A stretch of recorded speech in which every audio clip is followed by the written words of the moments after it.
Hello, and thank you for joining us for tonight's Metabolic Code clinical case review using the Metabolic Code report. We are here with Jim Laval. I'm Libby Bricker, your moderator. We will break for a question and answer session at the end of the review, so please raise your hand or enter a question in the chat box. Without any further ado, I will pass the screen to Jim to get started.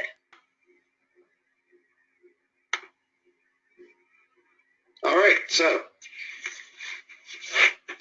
I hope everyone's doing well tonight. So we're going to go through a female. Birth date is 1/1/54. I think I find this case interesting. She didn't really score super high in her lab, but I think when you see how her symptoms are playing out and her labs are playing out, you'll kind of see the complete picture of her.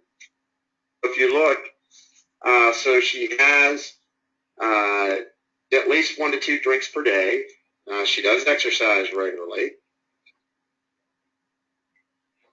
There we go. She takes hormone replacement therapy, and which she's taken a oral estradiol, if I remember right.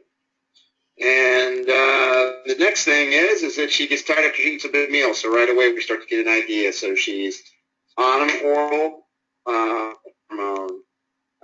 She drinks a couple a day. She gets tired after eating a big meal. Her memory and concentration's a little off. So she's probably, getting a little dysglycemic after eating that big meal. She feels emotionally flat. Her short-term memory's off. So that's kind of showing you where her cortisol probably is. I mean, more than likely her cortisol is a little low. She has a few here. She gets a lot, more than that for calories after 5 p.m., which is usually a sign that it could be a sign either way of adrenal high or low. That's just an imbalance in the diurnal pattern of your cortisol. So right now, right away that she's, kind of feeling more down.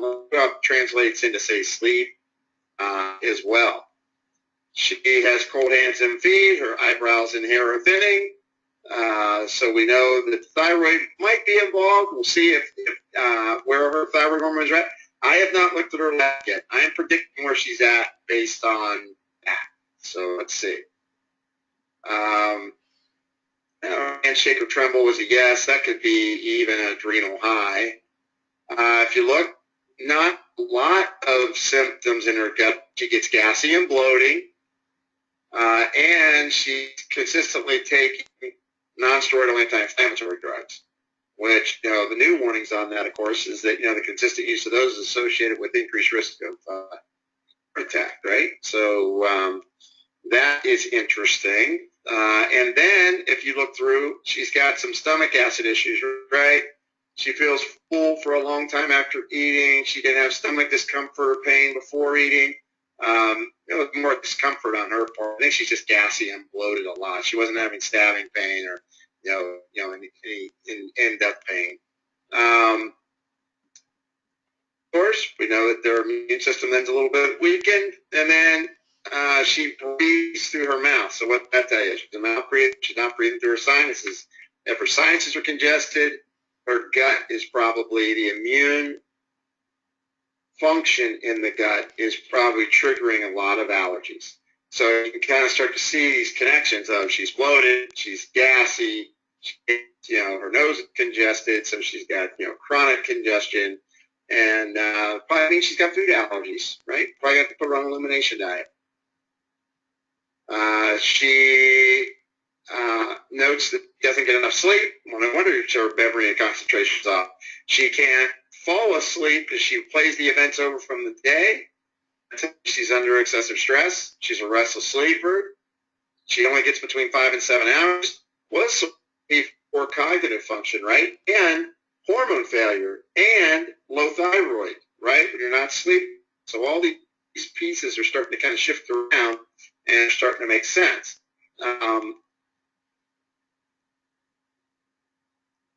told by her doctor that she has bronchitis or gets bronchitis. Once again, immune activation, histamine increase. That histamine from the gut and food reactivity, or it's coming from the stress triggering the histamine release, or both, right? So it could be she has difficulty holding her urine, tenderness of the breast, headaches related to her menstrual cycle, her sex drives down,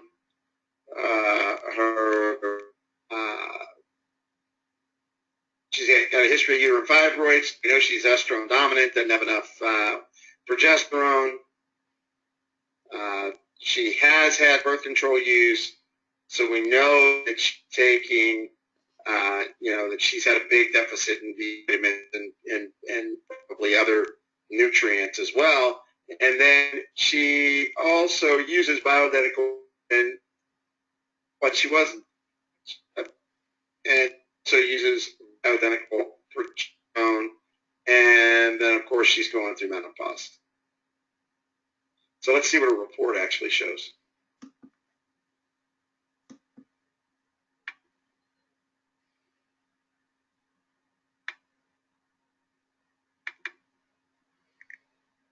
So she's 61 and she's got some, hormone issues that'll need to be addressed. And, I think that there's a million ways to skin that cat, and we'll talk about that a little bit, but we'll see what she really needs to do, of course, once this opens up.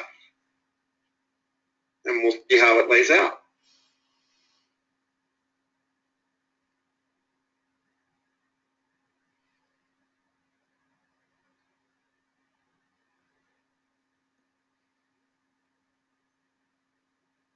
Oh, connection's running slow tonight.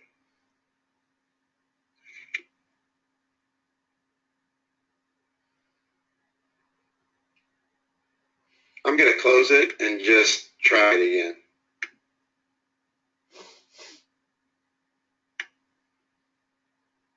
Oh, I guess that didn't do it. Okay, it's moving a little better now. There we go.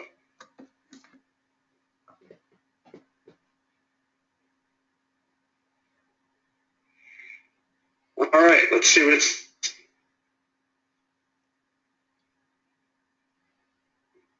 So, no surprise, from her questionnaire, with all of those sleep questions answered,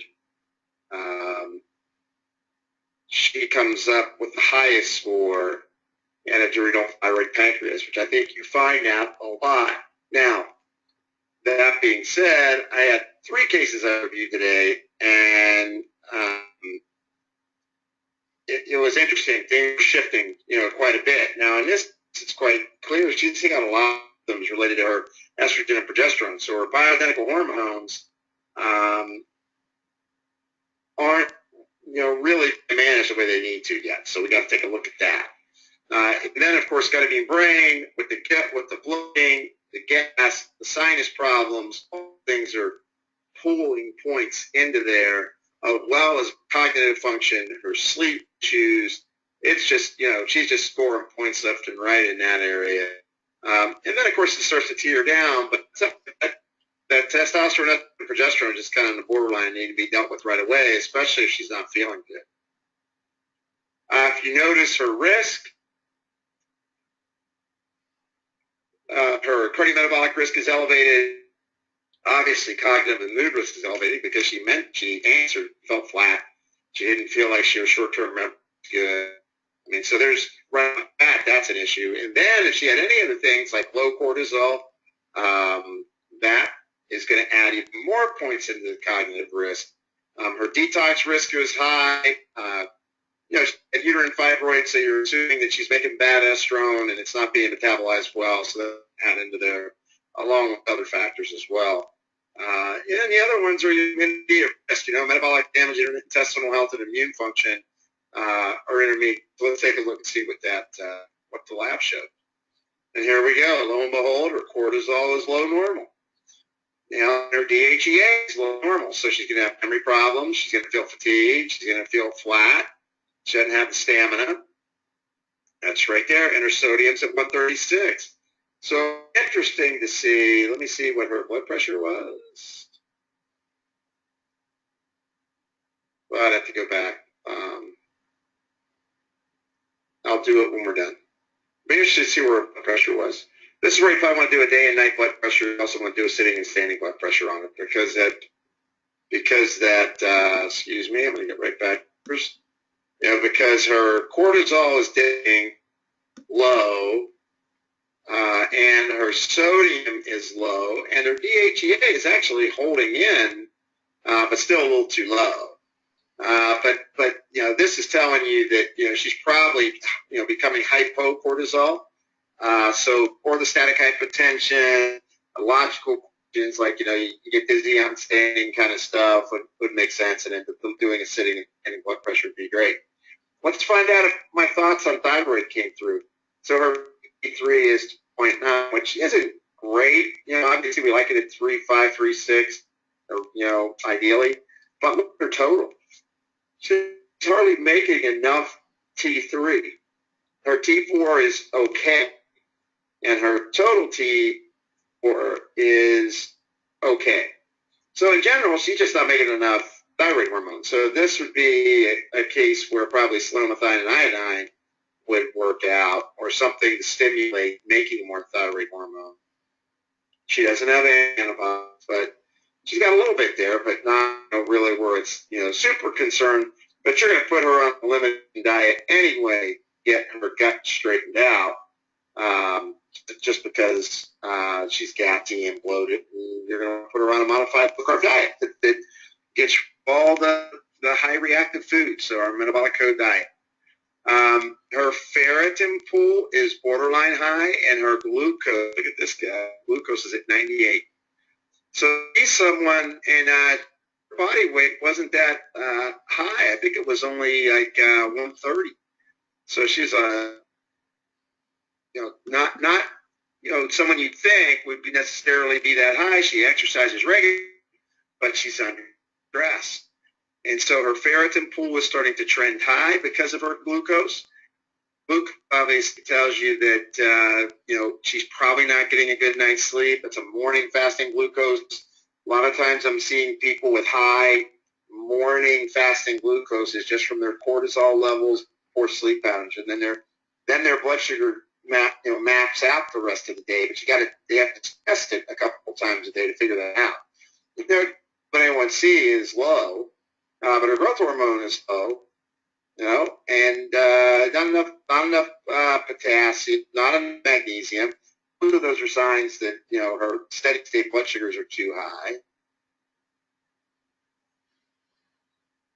Then, if you look here, her vitamin D needs to be improved.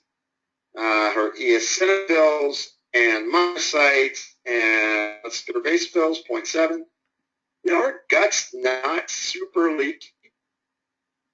But she does have some inflammation, right? She's at 1.1, and her CRP should be under 1. And then, let's see what else is big. Look at her LDL particle number. So that blood sugar and that cortisol and that moderately low thyroid is causing really small lipid particles. So this is cranking up the cardiovascular risk quite a bit, right? And then here's her blood pressure, right? Remember I said I almost thought it would be low? It's at 110/70, which is at the very edge acceptability, right? So if you probably stood her up, I bet she wouldn't respond. She'd probably get dizzy and her blood pressure would drop. So she's right down where you really wouldn't be watching this. But even 110/70 is still good. But it's what happens. What does she do at night? Does she get dizzy on standing? And let's look at the liver. You see here quite a few. Her hematocrit, it's turning just a little high, but I wouldn't pick that too much. Her hemoglobin looks good. Red blood cell counts are just trending a little bit, but nothing really to be concerned over. So this is really fairly modest. Not a lot going on there. White blood cell count, just a little off, but honestly, that's not too bad. Creatinine, her GFR is at 85. That's still good. Her proteins are still good. Really, the kidneys come out pretty good, and that one didn't score that high. And let's look at her hormones. Well, lo and behold, there you go, right? You guys see this a million times, right? You know, she's got fibroids. She's got a lot of estrone. Comparatively, her estrogen's 4 to 1 or 5 to 1 from her estradiol. She's obviously postmenopausal, but she's taking a hormone. I'm trying to, I think, now I remember the case clearly, she was on an oral. She was on an oral. So she's obviously metabolizing it correctly, and the progesterone, while it's bumped up, isn't nearly enough, right? So it's like a 140 to 5, so you're at a 30 to 1 ratio. Yeah, so the progesterone should be looked at more thoroughly, maybe evaluate her different light, so a salivary or a urinary, maybe switch her from oral, but she's certainly too much progesterone and just needs to get that burned off. And the issue on this, which we're modifying, is that her progesterone postmenopausally 0 to 1. That's the traditional lab marker. We are putting in bioidentical hormone numbers now because of this issue.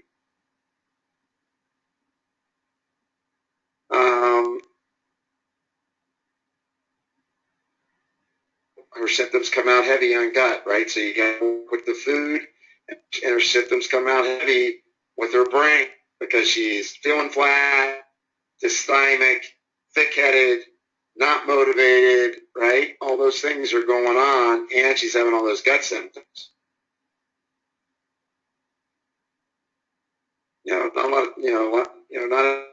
And then of course her second group of symptoms, like the adrenal, thyroid, and pancreas, which makes sense. So the next piece to this is obviously one of the things that are showing us that first triad lab value is an issue. I mean, her vitamin D is up, that relates to pancreas. Potassium's down, that's blood sugar. Sodium's down, it's adrenals.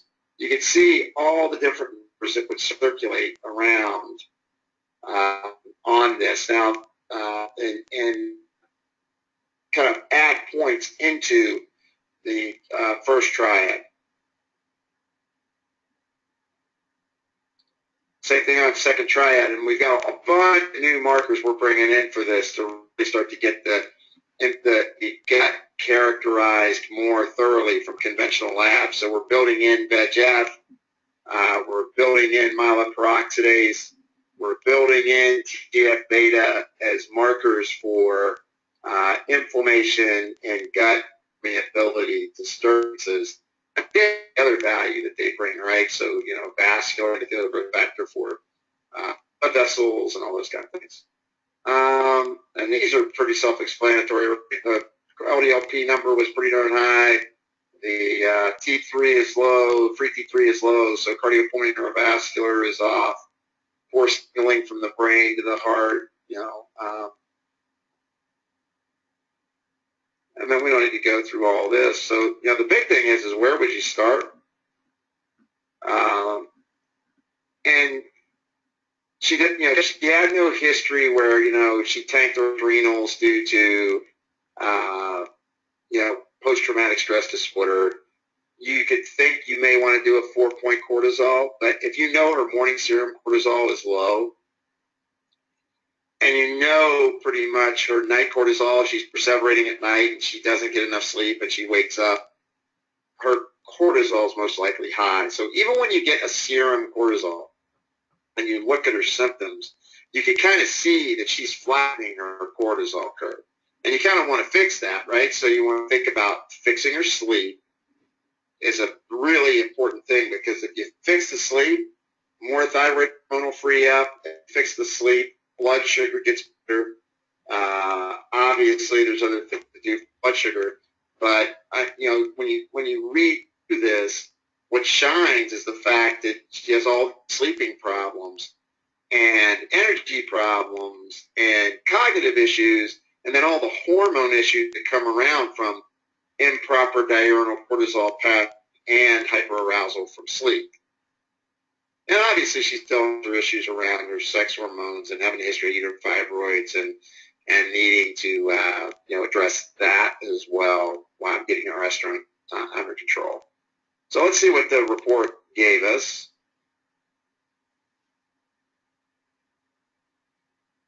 So this is pretty right on, really. It's cleaning up the gut, and I think that's a smart call because he's bloated and gassy and feels full an extended period of time.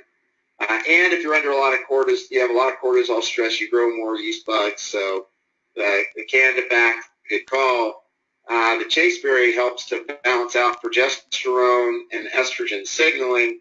So that'd be your call. Like, hey, do I want to work on that yet? Am I just going to give her some, work on her hormones in a different way, burn off her estrogen, maybe characterize her hormones differently? But at the very least, you're going to burn her estrogen off, right? So you can either use the Estrometab, which is a kudzu and dim combination product. Of course, the estrium is a protein powder that actually helps with metabolizing estrogen. The D3 was obvious. You add the chromium in. The reason why there's only one chromium there is that there's the wellness pack down here, that Wellness Essentials, which is a packet which is focused on balancing blood sugar from Metagenics. You can add the Ultramil in if you're trying to get her digestion to rest. You don't need to do that. I got recommended here. The Flora is a good suggestion. We always argue that everybody should take a fish oil, but maybe everybody doesn't need one right away.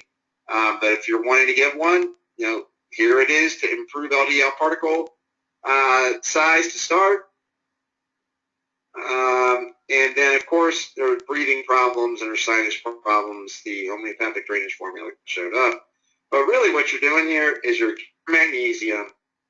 You are getting her to sleep with melatonin, and the magnesium is helping with that, calming her nervous system down. You're burning off her estrogen. You're getting her sugar to regulate. And really, after that, I'm putting her on thing I'm probably going to add something for her stress response a little bit.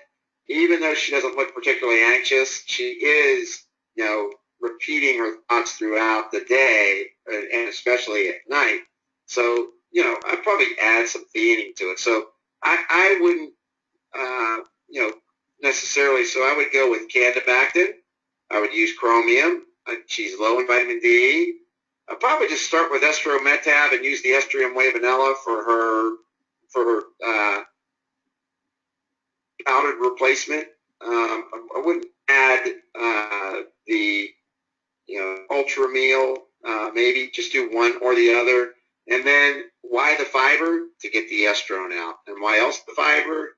To try to get the beneficial flora food it needs in order to make the short-chain fatty acids from the beneficial flora. So, and also regulate hormones related to appetite. So, really, this person's probably got a 6-product program to start. And then we're going to track and see, are you getting her to sleep? So how do you get them to sleep? I've talked about it over and over again. Give them something during the day to reduce their stress.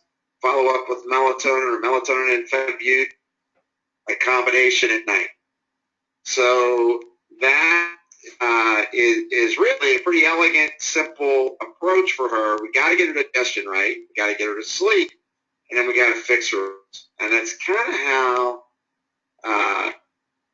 really she ranked out, because really, even though Triad came up the highest, it's the stress that's triggering all the sleep numbers and making things happen. But if you don't get her to sleep, you can't correct her stress response. So dampen her stress response in the day, get her to sleep at night, get her digestion right, put her on the diet, metabolic code diet, get her on elimination diet, and that's it. I mean, it's actually an interesting, pretty functional when she walked in. She wasn't debilitated. I mean, next week I'll do a crazy case for you guys. One that I reviewed today that was, she has migraine headaches. She had death in the family, her business failed, she's got, some autoimmune characteristics going on. So next week I'll bring a tough one in. But this case, I thought was actually a pretty stable case. I thought it was something that, somebody coming in that you could manage fairly easily. And, the beauty of it is that the questionnaire and the labs really pointed to what you need to do. You need to calm her down, get her to sleep, work on her blood sugar, and then get that estrogen turned around. Now, and that'll do a lot because the sinuses will clear up most likely when she eats well. You're cleaning up her gut, and you're good to go. And that's a good start. So I'm going to go ahead and open it up for questions. I mean, obviously there's 20 ways you could dissect this case. Just kind of try to look for the highest area of problems for her. Like, you could argue that maybe she needs more progesterone, and that would help her with her sleep. But she's perseverating, so it's probably more than progesterone. She's feeling flat and all that kind of stuff. The first question is, how do you work up a patient for low stomach acid besides questionnaire? Betaine hydrochloride. Yeah, you could do a betaine hydrochloride challenge, or you could do a Heidelberg capsule, right? And people that use the Heidelberg, emitting capsule, and then they track it. Different clinics that use that just to look at low or high or alternating, right? Because the sphincters, opening spasmodically, you get an alternating hydrochloric acid level. I got to be honest. I haven't used a ton of betaine hydrochloride on people. I know it's really popular, but I find a lot of people end up overdoing it, burning their mucosal barrier a little bit, damaging it. So I'm very conservative with hydrochloric acid. Now, if they obviously are full after eating a high-protein meal or eating a lot of protein, that's fine. So, but I've had to struggle with this because I have one group, and some people that they were teaching it. Some people were taking 8 hydrochloric acid capsules a day. And when I talked to the liability side of the company, like how many people were complaining of GI distress and pain, it was like they were having all these complaints. So just be careful with too much betaine hydrochloride. So questionnaire, Heidelberg test. Obviously, if they're asthmatic, there's some correlation to low HCl and being asthmatic. So, that kind of thing where they're making a ton of histamine, maybe because they're low in stomach acid. So that might give you another, more insight. Another question, wasn't her progesterone high? I've switched the screen over to my computer so you can get it. That's what I said we're now building we have a bioidentical hormone with replacement. That's a postmenopausal woman without hormone replacement number. And so she's replaced, and that number's high. And we've just put in a whole new set of rules for that. So that will be coming out not high. Because she's replaced, she'll be more than if one. But it was because we had to build, replaced, not replaced, and I've got a note to go over that tonight. Another question, do you use low protein level as a marker for possible hypochlorhydria? Well, the problem with that, yeah, it's possible. But typically I'm seeing proteins at like 6, 7, and a lot of times it's because of, it could be just poor malabsorption too. So a lot of times when I'm cleaning up people's guts, I don't use a ton of enzyme. My dietitians will add them on when they think they need to, but I get people chewing their food thoroughly and getting out of allergenic foods. And they chew their food thoroughly and they get out of allergenic foods, they tend to digest and their proteins come up. But if you want to kind of put a Band-Aid on it, like to kind of get them started, I used to use a lot of digestive enzymes on everybody so that I could help them to digest their protein. But I got to be honest, guys, I just don't do that and haven't seen I've needed to do it a lot except in the every once in a while case. Do I have betaine hydrochloride and enzymes sitting in my office all the time? Do I use gluten digestive enzymes? Yes, they're there. But But honestly, I try to prepare the process of chewing, eating, and repairing the mucosal barrier, cleaning up the gut flora, and I tend to get good results. If somebody are bloating really bad, like in her case, she's a candidate for a digestive enzyme if you give it to her, right? Because she's complaining of bloating and feeling full. Thank you, Jim, and thank you everyone again for being here tonight and for your questions. We appreciate it. I will get this recorded archive posted to the blog as soon as possible, and we hope to see you at the next case next Tuesday evening. Thank you. Thank you. Bye-bye. Bye-bye.